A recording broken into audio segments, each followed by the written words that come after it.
que está no livro de 2 Reis. 2 Reis, capítulo 2, do 19 ao 22. Os irmãos lembram, nós estamos tendo 2 momentos de mensagens, né? Um momento que estamos estudando mais as questões doutrinárias em Romanos. Estamos no capítulo 9 de Romanos. Vamos dar um breve tempo.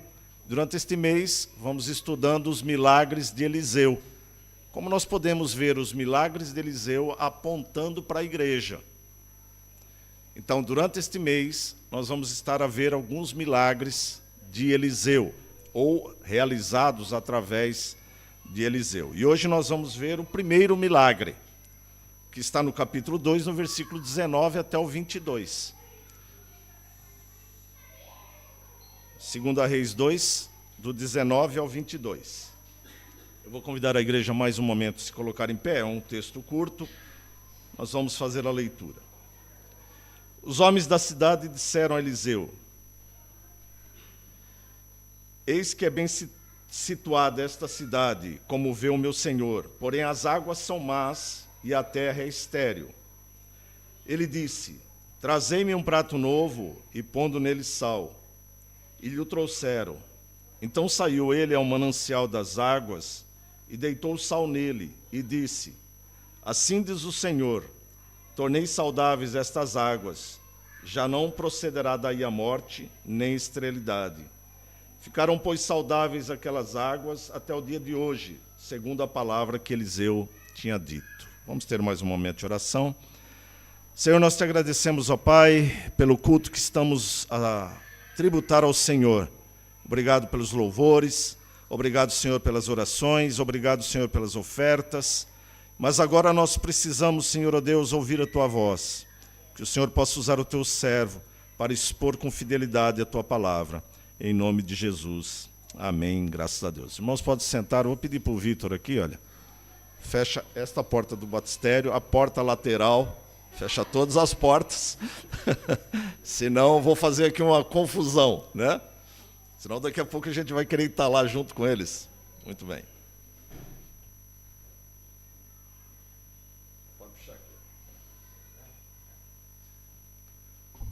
Nós tivemos batismo no último domingo, né? Ainda está aberto o batistério, não é? Pronto, já melhorou. Ótimo. Muito bem, meus irmãos.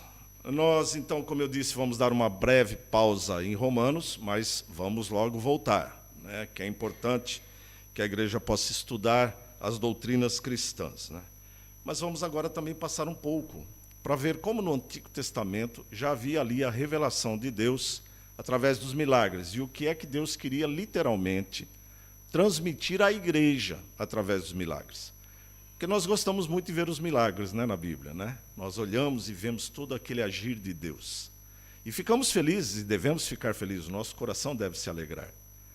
Mas os irmãos lembram, e não se esqueçam isso que eu falo sempre, nós precisamos perguntar para o milagre: o que é que você quer transmitir à igreja? Nenhum milagre está lá só por ser milagre, mas para transmitir uma verdade. Quem está a participar dos cultos de quarta-feira, nós estamos a estudar o livro de João. E o livro de João, ele não usa o termo milagre para os milagres. Ele usa o termo sinais. Então você não vê a palavra milagre no livro de João, embora estejam ali sendo realizados milagres. Mas João usa o termo sinais. Por quê? Porque João quer mostrar exatamente isso, que cada milagre apontavam para alguma coisa. O sinal é isso, né? O sinal é uma informação. O sinal aponta para uma verdade, né? Então é isso que João quer transmitir. Ele termina, inclusive, o seu livro dizendo: muitos outros sinais, ou milagres, Jesus realizou, mas estes estão aqui identificados para que creais que ele é o Filho de Deus. Então, João já nos dá aí uma pista. Quando você ler os milagres, você tem que ter na sua mente que ali está refletido a glória de Deus através do seu Filho.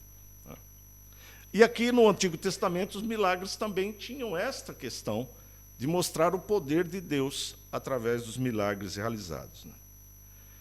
Nas primeiras mensagens a respeito de Eliseu, nós fizemos uma introdução falando como Eliseu foi chamado e como atendeu prontamente. Lembram, Eliseu estava lá com a sua junta de 12 juntas de bois ali, arando a terra, um senhor próspero, 12 juntas, não é pouca coisa. Era um empresário bem de sucesso, um agronegócio ali em expansão.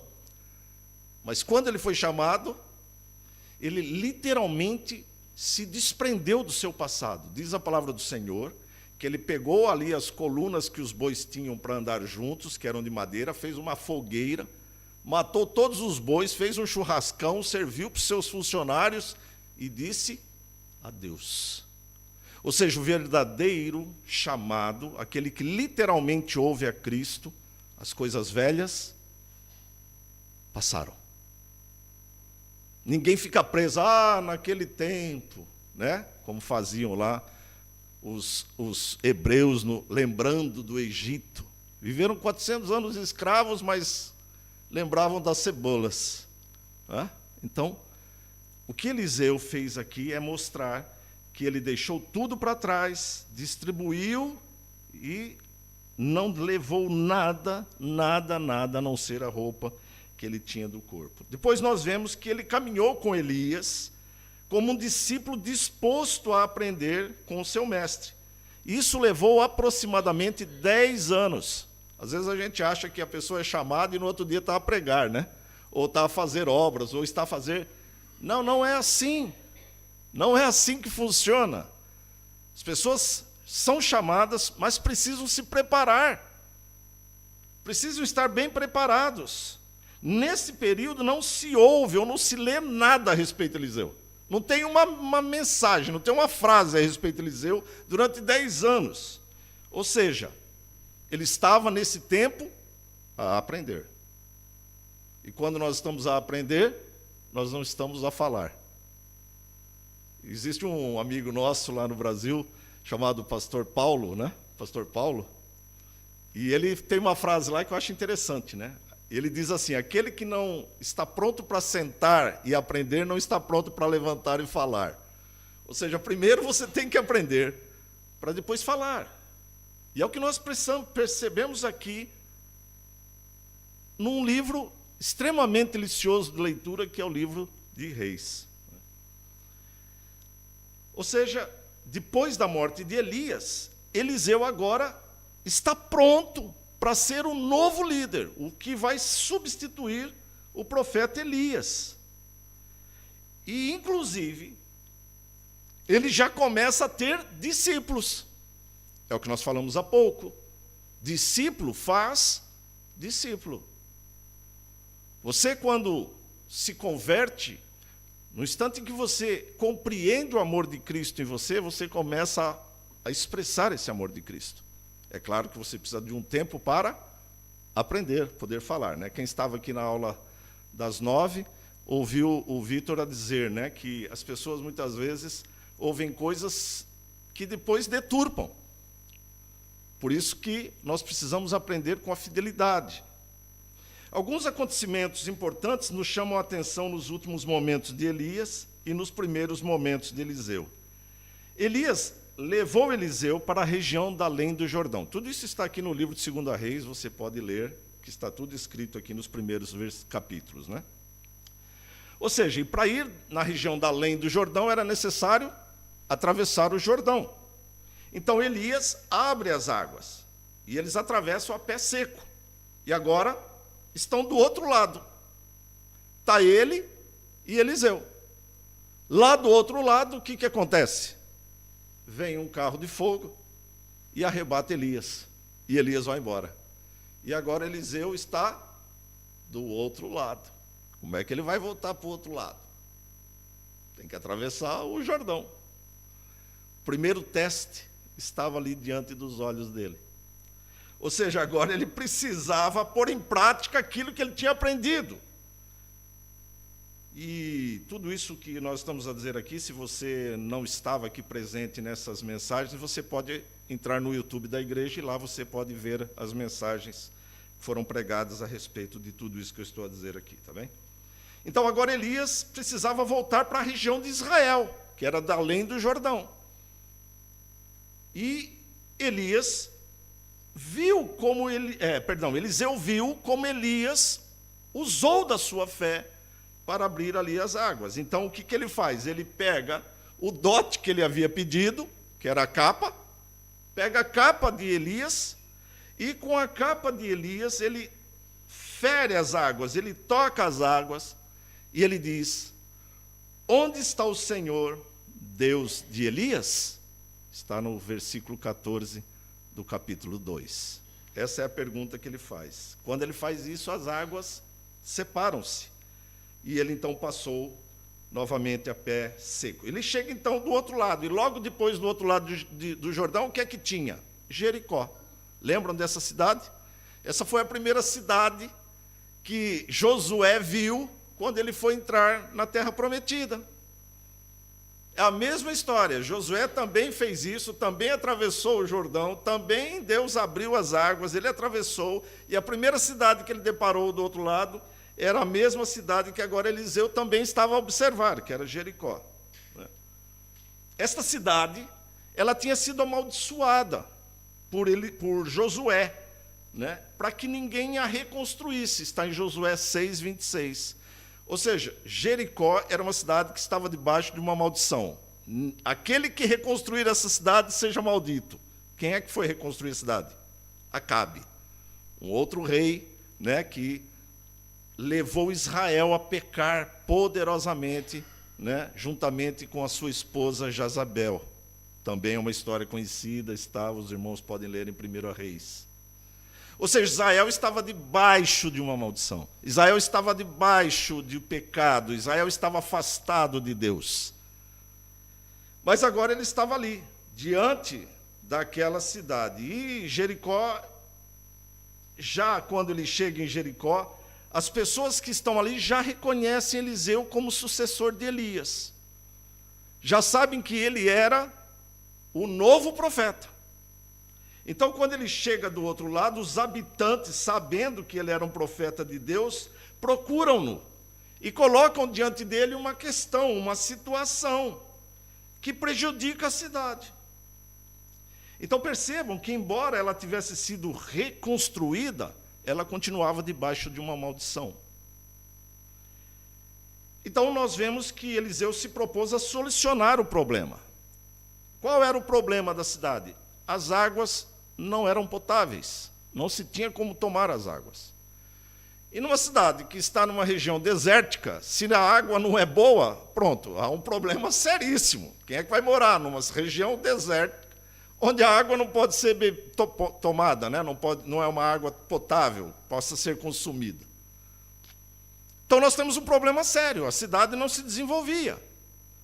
E eles chegam, então, aqueles cidadãos, aquelas pessoas daquela cidade, chegam e apresentam o problema diante de Elias. Ele, então, toma alguns elementos e purifica a água, e essa se torna boa. É o texto que nós lemos, do versículo 19 ao 22. Mas será que foram os elementos que purificaram a água? Será que o fato de jogar sal lá purificou a água? Ou foi Deus que purificou as águas? Se nós lermos o texto, parece que Eliseu jogou lá o sal, e a água ficou boa, Não sei a quantidade de sal que Eliseu jogou, mas eu acho que foi um punhado, porque ele pôs num prato, não deve ser muito sal, Então nós devemos olhar e perceber o que representam os elementos usados por Eliseu. Está lá a história. Olhar para o texto e perguntar para o texto qual a mensagem que está a ser transmitida. Bom, eu precisei então fazer essa introdução aqui para que os irmãos percebam que nós necessitamos sempre buscar entender o que a palavra nos quer transmitir através dos seus milagres e eventos. Lembram-se, por exemplo, Jesus usando saliva e barro para curar um cego? Jesus fez isso, mas será que precisava usar a saliva e o barro? Jesus não tinha o poder para falar, veja? Tinha, porque ele já tinha feito outros dessa mesma forma. O que ele quis transmitir foi exatamente uma questão de fé. E também eu digo a mesma coisa, se vocês querem saber a respeito disso, vão no YouTube, também tem uma mensagem lá a respeito da cura de Jesus, aí, a respeito do cego que foi curado com a saliva e com o barro, né? Então aqui nós vemos o sal sendo usado, e lembramos que o sal era um símbolo da aliança de Deus, e aí a gente começa a ter informações. O sal era um símbolo, o sal era um objeto de poder, era um algo caro, precioso. Então, quando queriam se fazer uma aliança, usava-se o sal. E lá em Números 18, 19, nós vamos vendo Deus fazendo uma aliança através do sal com o povo de Israel, né? Como o sal era usado para conservar os alimentos, aqui também mostrava que a aliança teria que ser conservada para ser duradoura. Mas não foi isso que estava acontecendo nos tempos de Eliseu. O povo havia rompido a aliança com Deus, né?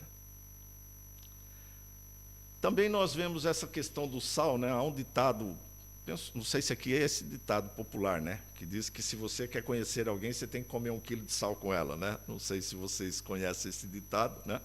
Se você quer realmente conhecer uma pessoa, você tem que comer 1 quilo de sal, ou seja, você tem que estar a tempos junto com aquela pessoa, né? Ninguém come 1 quilo de sal, mas nós usamos porções de sal numa comida, não é? Então nós vamos ter momentos com aquela pessoa, muitos momentos. 1 quilo de sal precisa ser usado em momentos para que a gente possa ter literalmente um relacionamento próximo com essa pessoa.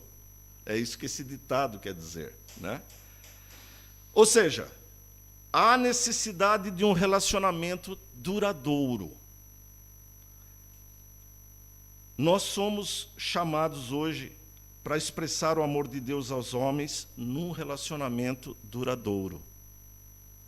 O relacionamento entre o crente com Deus é um relacionamento eterno, duradouro. Nós temos uma promessa vinda de Deus, que todo aquele que perseverar até o fim receberá a coroa da vida, ou seja, nós temos uma promessa de que nós vamos gozar a vida eterna com Deus. É duradouro, não é? Vida eterna, sem fim, infinita, sem contagem. É mais do que duradouro. Ou seja, o que está sendo transmitido aqui é que o povo havia rompido uma aliança feita entre Deus e o homem. Interessante, porque uma aliança sempre era feita entre dois, né? Duas pessoas faziam, 2 reis faziam uma aliança, né? E um entrava com uma parte e o outro entrava com o outro. No caso de Deus, não. No caso de Deus, era Deus que entrava com as partes. O homem não tinha parte nenhuma nas alianças com Deus. Mas Deus fazia suas alianças com o homem. Marcos diz, por exemplo, que o sal é bom. Então, tenhamos sal em nós mesmos e paz uns com o outro. Olha que expressão interessante em Marcos 9,50. Ele diz, o sal é bom, então tenhamos sal em nós mesmos e paz uns com os outros. Está lá novamente essa questão de relacionamento. Né? União. Ele também usa aqui um prato novo, né? Ele pede um prato novo, né? Ou seja, puro, em que não houvesse tido nada que contaminasse. Havia esta questão também entre as alianças com Deus, né? Muitas coisas tinham que ser puras, sem contágio, sem ter contaminado, né? Por exemplo, o sacrifício perfeito era um cordeiro sem mácula, sem defeito, né? Que não tivesse tido nenhuma carga, enfim, tinha que ser puro. Sempre nós vamos ver uma relação de pureza com Deus. É claro que o homem não é puro, o homem é impuro, o homem é pecador, e mesmo depois que Deus nos alcança através de Cristo, nós continuamos pecadores. Mas nós começamos a ter uma relação com Deus de santidade, que representa pureza. Não é isso? A palavra do Senhor diz que sem santificação ninguém verá a Deus, ou seja, sem esse passar de tempos em santidade, nós não podemos dizer que somos cristãos. É isso que Deus nos ensina. Se você não sente desejo de melhorar a cada dia, então você tem que questionar a sua salvação. Você tem que olhar para dentro de você e dizer assim, há algo aqui que não está bem. Porque eu parece que sinto os mesmos desejos fortes do passado. E nós sentimos desejos do passado, mas eles não podem ser incontroláveis. Então, essa forma de ter um prato novo era uma forma de mostrar pureza, dedicação total ao Senhor. Então, dito todas essas coisas aqui, eu gostaria de tirar aqui com os irmãos 3 lições que nós podemos observar no texto. Primeiro, está no versículo 19 e 20, que ele diz assim, os homens da cidade disseram a Eliseu, eis que é bem situada esta cidade, como se vê o meu senhor, porém a água é má, e a terra é estéril. Ele disse, trazei-me um prato novo, e pondo nele sal, e lhe trouxeram. A primeira questão, ou a primeira lição que eu gostava de compartilhar com vocês, nós precisamos obedecer para ver os problemas solucionados. É maravilhoso ver isto, não é? Os homens buscaram o profeta Eliseu. E o profeta era considerado a boca de Deus na terra. Lembra-se, ele dizia assim, assim diz o Senhor. Os profetas sempre começavam assim diz o Senhor. Ou seja, eles transmitiam o que Deus havia instruído. Ou seja, eles eram a boca de Deus. Então eles buscaram Eliseu e expuseram um problema. Eu tenho um problema aqui. Expuseram o seu problema. Olha, nós vivemos numa boa cidade. A cidade está bem localizada. A cidade aqui é trânsito das pessoas. O comércio passa tudo por aqui. Ó, nós estamos no limite entre Israel e o outro povo que também era de Israel. Lembra-se, 2,5 tribos tinham ficado do outro lado do Jordão. Ou seja, nós estamos bem localizados. Nós temos um rio aqui. Nós estamos muito bem, só que nós temos um problema. Não tem como as pessoas viverem aqui. Porque as águas não são boas, as águas são más. Nós estamos próximos de tudo. Nós temos um mar morto logo perto de nós. Mas tudo isso é inviabilizado, porque as águas são más. Então era difícil de viver ali. Eles apresentam um problema e o profeta dá uma ordem. O profeta não responde nada assim. Ele não responde assim, eu vou resolver o problema. Eu vou resolver o problema. Me traz um prato e uma porção de sal. Ele não diz isso. Ele apenas diz assim, me traz um prato e uma porção de sal. Bom, eu não sei você, né? Mas eu sou uma pessoa assim mais razoável. Eu iria falar, mas peraí, o que tem a ver o sal e o prato com a minha situação aqui? Né? Qual é o problema? Percebam que não há pergunta. Não é uma conversa retórica aqui. Eliseu fala e eles obedecem. Deus fala e eu obedeço. Será que nós estamos obedecendo a Deus? Será que nós somos prontos, assim como este povo, para obedecer a Deus? Será? Ou será que nós somos que nem Naamã? Né? Daqui a pouco nós vamos falar sobre Naamã mais em uma outra mensagem. Lembram de Naamã? Naamã era um general do exército sírio que tinha lepra.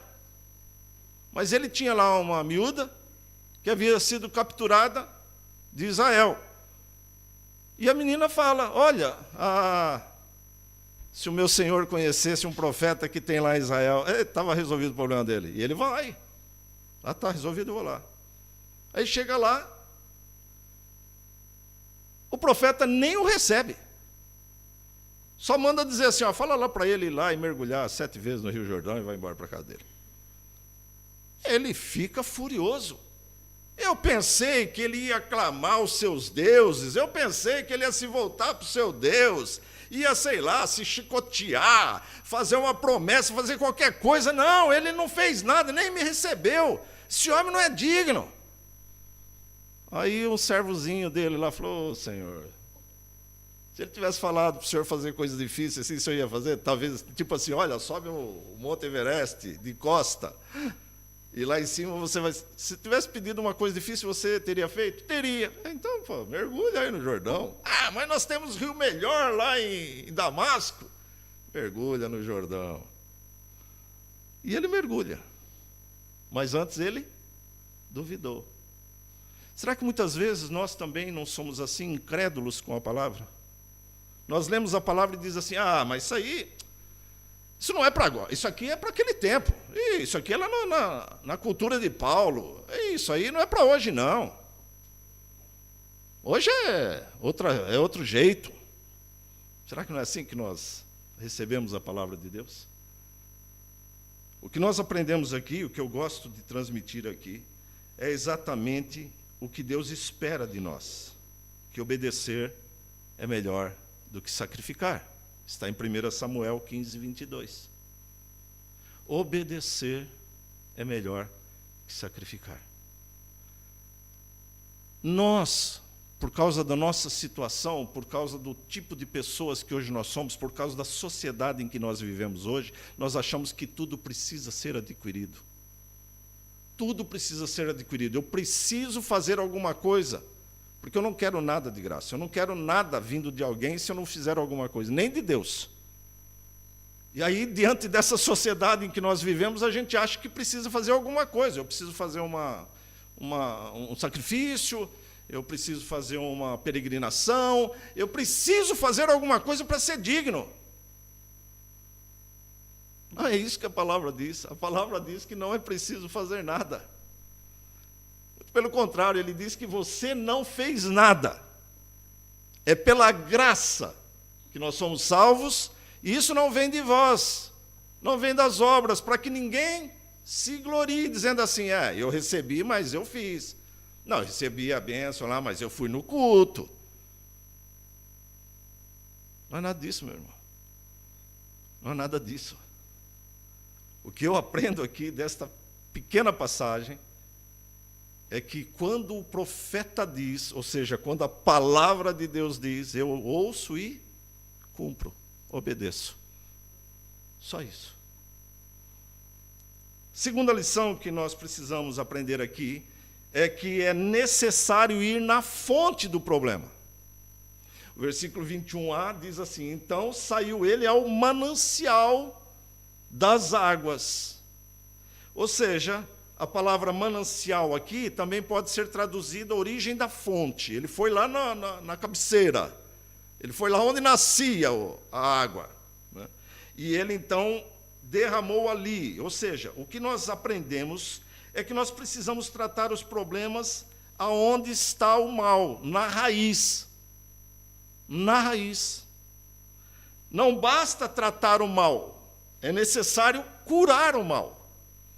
Muitas vezes a gente diz isso, né? Nós temos uma enfermidade, e aí a gente descobre que um remédio lá resolve o problema da enfermidade. Mas será que ele resolveu?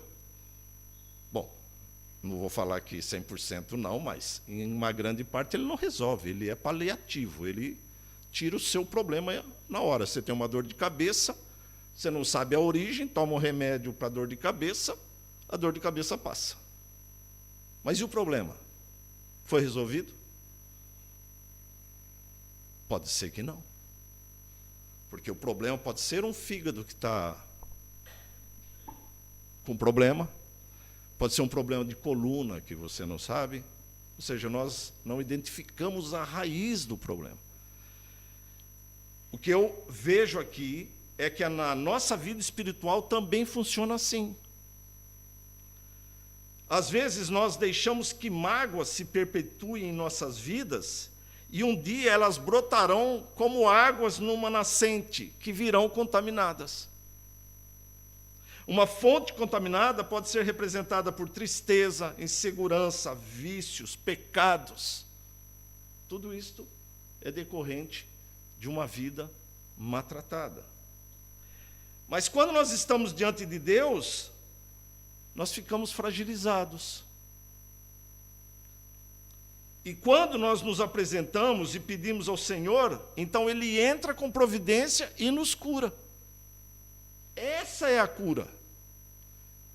A cura, meus irmãos, muitas vezes não é uma cura significativa em que você vê, né? Por exemplo, a pessoa que não enxerga, ela passa a ver. E aí você fala, um milagre.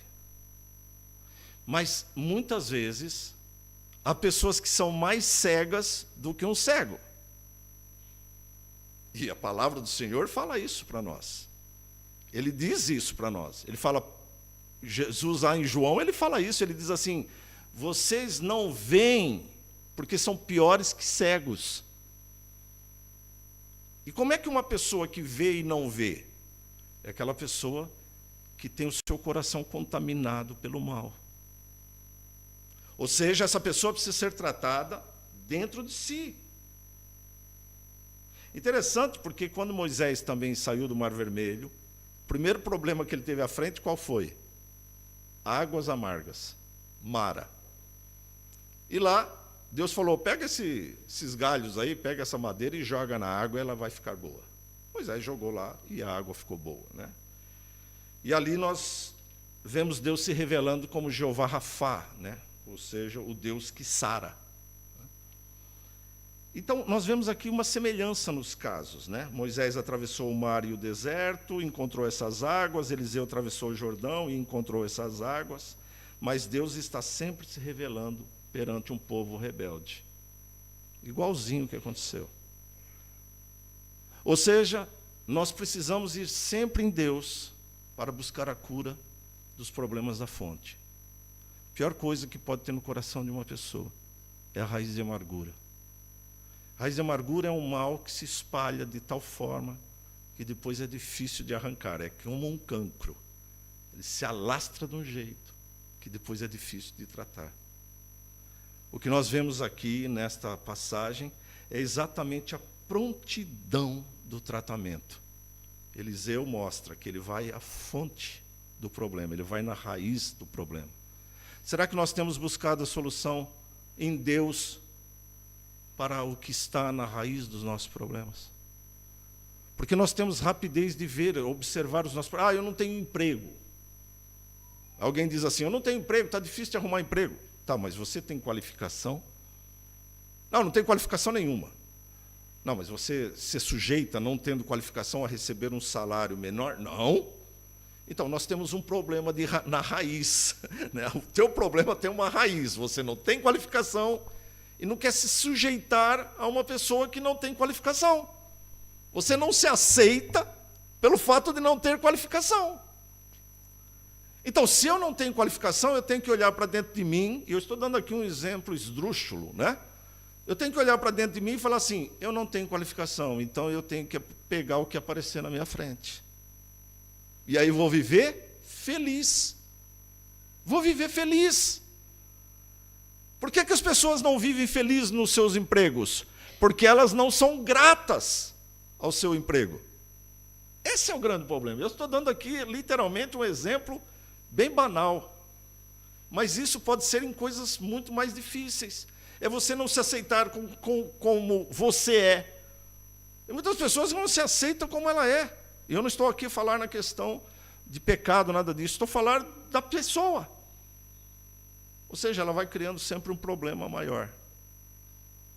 Mas uma coisa é tão bom quando nós encontramos Deus, é que Ele nos revela quem nós somos. E isto é que é bom. Deus nos mostra quem nós somos. De que maneira? Quando nós olhamos para dentro de nós e vemos que somos um pecador, que somos miseráveis e que precisamos das bênçãos de Deus na nossa vida.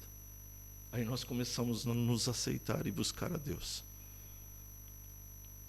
Terceira lição que eu vejo aqui é que nossas ações só têm eficácia quando as fazemos segundo a vontade de Deus. Ainda no versículo 21, na parte B, diz assim, assim diz o Senhor, tornei saudáveis estas águas, já não procederá daí da morte, nem esterilidade. O milagre era uma ação de Deus, não um ato mágico. E do mesmo modo como Deus havia purificado a água, Ele poderia purificar o povo do pecado e da idolatria, que era o grande mal. O mal não era a água, o mal era o povo. O povo é que estava no mal, no pecado, na idolatria. Lembram-se, há pouco eles estavam adorando Baal. Isso o havia afastado de Deus. Havia idolatria e abandono de Deus a Deus. E isso nos lembra a ação de Cristo na cruz, morrendo pelo seu povo e pelo seu sangue nos purificando de todo pecado. Quando as águas foram purificadas, fomos informados que, além de produzir morte, ela também levava a esterilidade. Duas questões sérias ali. Ao nos purificar de todo pecado, nós somos livres da morte e gozamos a vida eterna. Ou seja, o que nós vemos é Cristo nos purificando de todo pecado. Eu vejo assim. Eu olho para essas águas purificadas e lembro quem é Jesus, a fonte da água viva. E na cruz ele nos purifica de todo pecado. A quarta questão e última aqui está no versículo 22, que diz: ficaram, pois, saudáveis aquelas águas até o dia de hoje. Ou seja, as bênçãos de Deus são duradouras, não se perde. Quando Deus te encontra e Deus procede salvação na sua vida, você nunca mais deixará de ser salvo, porque uma vez salvo, salvo para sempre. Pessoas que vão até Jericó hoje, se você for lá visitar, o guia turístico vai te convidar a tomar água lá na fonte de Eliseu. Existe lá a fonte. E ele vai te convidar: toma aqui a água, para você ver que água maravilhosa, água fresquinha, água deliciosa ali, até o dia de hoje. Deus restaura e traz vida. É isso que ele faz em nós. Deus restaura e traz vida. Aquelas águas traziam morte. Esse primeiro milagre de Eliseu, excluindo a questão das águas do Jordão, nos leva a um recomeço. Israel havia deixado Deus para seguir deuses estranhos. E o fato de Eliseu usar sal para o milagre nos reporta uma aliança feita com Deus. E Deus faz uma aliança conosco em Cristo. Uma aliança perpétua em Cristo Jesus. Esse milagre tinha a intenção de lembrar o povo das bênçãos de Deus sobre uma nação leal e obediente. Em Cristo nós somos também libertos e salvos para sempre. Quando Jesus verteu o seu sangue purificador pela igreja, ele o faz em perspectiva futura. Por causa do pecado, o homem entrou em rebeldia e desobediência a Deus, e permanecerá assim, a menos que beba da água viva que é Cristo e seja purificado. A água é disponível. A água está disponível. Mas enquanto não forem a Cristo, continuarão inimigos de Deus. É isso que a palavra nos diz em Romanos. O homem está em inimizade com Deus. Está, não foi, está, não esteve. E o que nos traz ligação, amizade com Deus, chama-se Cristo Jesus. E é através dele. Ou seja, ao sermos alcançados por Cristo, temos a bênção de que herdaremos as bênçãos celestiais. Usando aqui uma questão sobre bênção. Nós herdaremos as bênçãos celestiais. Eu quero concluir aqui então com 4 questões apresentadas. Há muitas coisas que abalam a nossa vida. São problemas diversos que nos atingem. É problema no emprego, no relacionamento, no lar.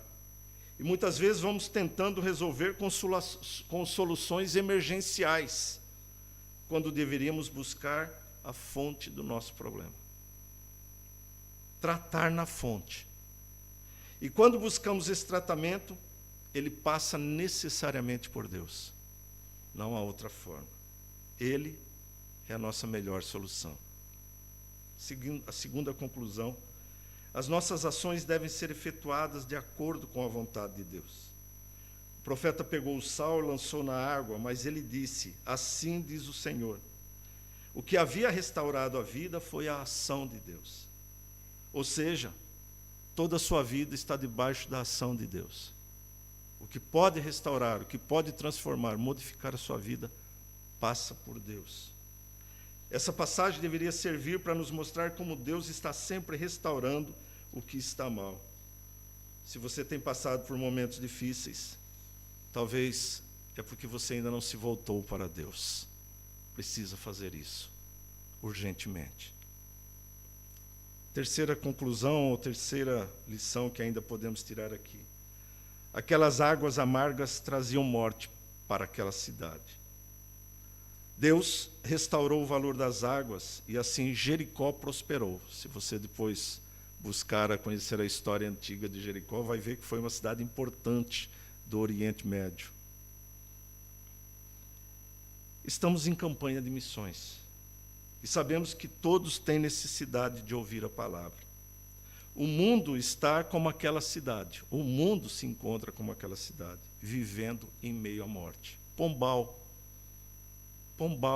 não preciso ir longe não, Pombal está como aquela cidade, vivendo em meio à morte. Mas Deus pode trazer vida, conforme nós vimos. Deus pode trazer e restaurar vida e prosperidade a uma cidade quando ela se volta para Deus. Talvez você diga assim, mas a cidade aqui é tão próspera. Pois é. Ela pode ter uma aparência de prosperidade, mas ela não é próspera, porque falta Deus. Prosperidade, ela não está relacionada com situações financeiras, meus irmãos, mas está relacionada com caráter. Essa é a grande questão. Ou seja, a necessidade de uma cidade se voltar para Deus, abandonar velhos hábitos e inclinar-se somente a Deus. E a quarta e última lição que nós tiramos aqui, ou conclusão, o maior problema da humanidade é o pecado. O pecado é aquilo que turva, que traz escuridão, que traz a morte. Deus concedeu o sal que cura isso, na figura de Cristo. Cristo é que traz vida em meio à morte. E Ele enviou o seu Filho. Ele concedeu o meio e também a forma. Jesus nos é apresentado pela palavra do Senhor. E é necessário obedecer, ouvir e obedecer a palavra, para que nós possamos ser alcançados. Ao ouvir a palavra, diz a palavra, o Espírito Santo começa a trabalhar no coração pecador. E a palavra vai entrando no nosso coração, e o Espírito Santo vai nos conscientizando de quem nós somos. Percebem? É o agir da Trindade. O universo se move por você, a Trindade se move. Deus envia o seu Filho, que através do Espírito Santo nos convence quem nós somos, pecadores. É isso que João nos ensina. É o Espírito quem convence o homem do pecado, da justiça e do juízo. Você já pensou e já percebeu isso? Como Deus ama você, ao ponto de fazer tudo isso, ao ponto de enviar o seu Filho, o seu unigênito, primogênito, por causa do seu pecado. É isso que Ele fez. É isso que Ele está a fazer agora, através da palavra. Ou seja, Deus continua a agir. O profeta pediu sal em prato puro, e os homens obedeceram na esperança de ver o milagre. Quando nós ouvimos o Evangelho, compreendemos que é Ele que é o poder de Deus para um outro milagre, para a salvação de todo aquele que crê. Romanos 1,16. E agora eu preciso terminar com uma pergunta para você. Você que está me ouvindo, percebe a necessidade que tem de voltar-se para Deus, de buscar Deus? Compreende que Jesus é o único caminho e o único eficaz para a salvação e, consequentemente, para uma mudança na sua vida? Consegue perceber isso? Não há nada que esteja mal que não possa ser restaurado por Jesus. Não sabemos o que é que trouxe você aqui hoje. De repente você diz, pastor, eu vim aqui hoje exatamente para louvar e glorificar o Deus da minha salvação. E glória a Deus por isso. Mas talvez Deus te tenha trazido aqui hoje porque você está a passar por algum problema. por alguma situação. E nessa situação você não consegue ver respostas. Diante dos seus problemas você não vê solução. E a solução está muito próxima de você. É Jesus Cristo. Jesus Cristo. Mas é necessário que você também faça como aqueles homens. Que você se mova e diga assim, eu preciso resolver a minha vida, eu preciso resolver. Eu não posso continuar dessa forma. Eu preciso fazer algo. E o que é que você precisa fazer? Ouvir a palavra de Deus. Simples assim. Ouvir a palavra de Deus. É ela que vai trazer transformação na sua vida em Cristo Jesus. Amém? Nós vamos orar encerrando o nosso culto desta manhã. Senhor, nós somos gratos, ó Pai, pela Tua palavra que foi exposta nesta manhã. Obrigado, Senhor, ó Deus, por cada vida que esteve aqui nesta manhã para ouvi-la. Que o Senhor agora possa achar lugar no coração de todos. E que o Senhor possa trabalhar naquele coração que ainda está distante do Senhor, Pai. Ó Deus, em nome de Jesus, Senhor, faz uma obra nestas vidas. Muda, Senhor, ó Deus, para que o Seu nome seja sempre glorificado, ó Pai. Concede uma semana abençoada, com saúde e paz, que o Senhor possa estar adiante dos nossos problemas, da nossa vida, das nossas dificuldades, que o Senhor possa estar nos dirigindo, nos guiando, nos conduzindo por caminhos seguros, Pai. E que a graça do nosso Senhor e Salvador Jesus Cristo, o amor do nosso Deus e Pai e as consolações do Espírito Santo seja sobre todos, agora e para sempre. Amém e graças a Deus. Eu vou estar à porta despedindo a igreja, mas a igreja, os membros da igreja precisam permanecer aqui 15 minutos. É rápido, é 15 minutos. Você que é membro da igreja precisa ficar cá, tá bem? Deus abençoe, muito obrigado a vocês que nos visitam, que Deus abençoe grandemente.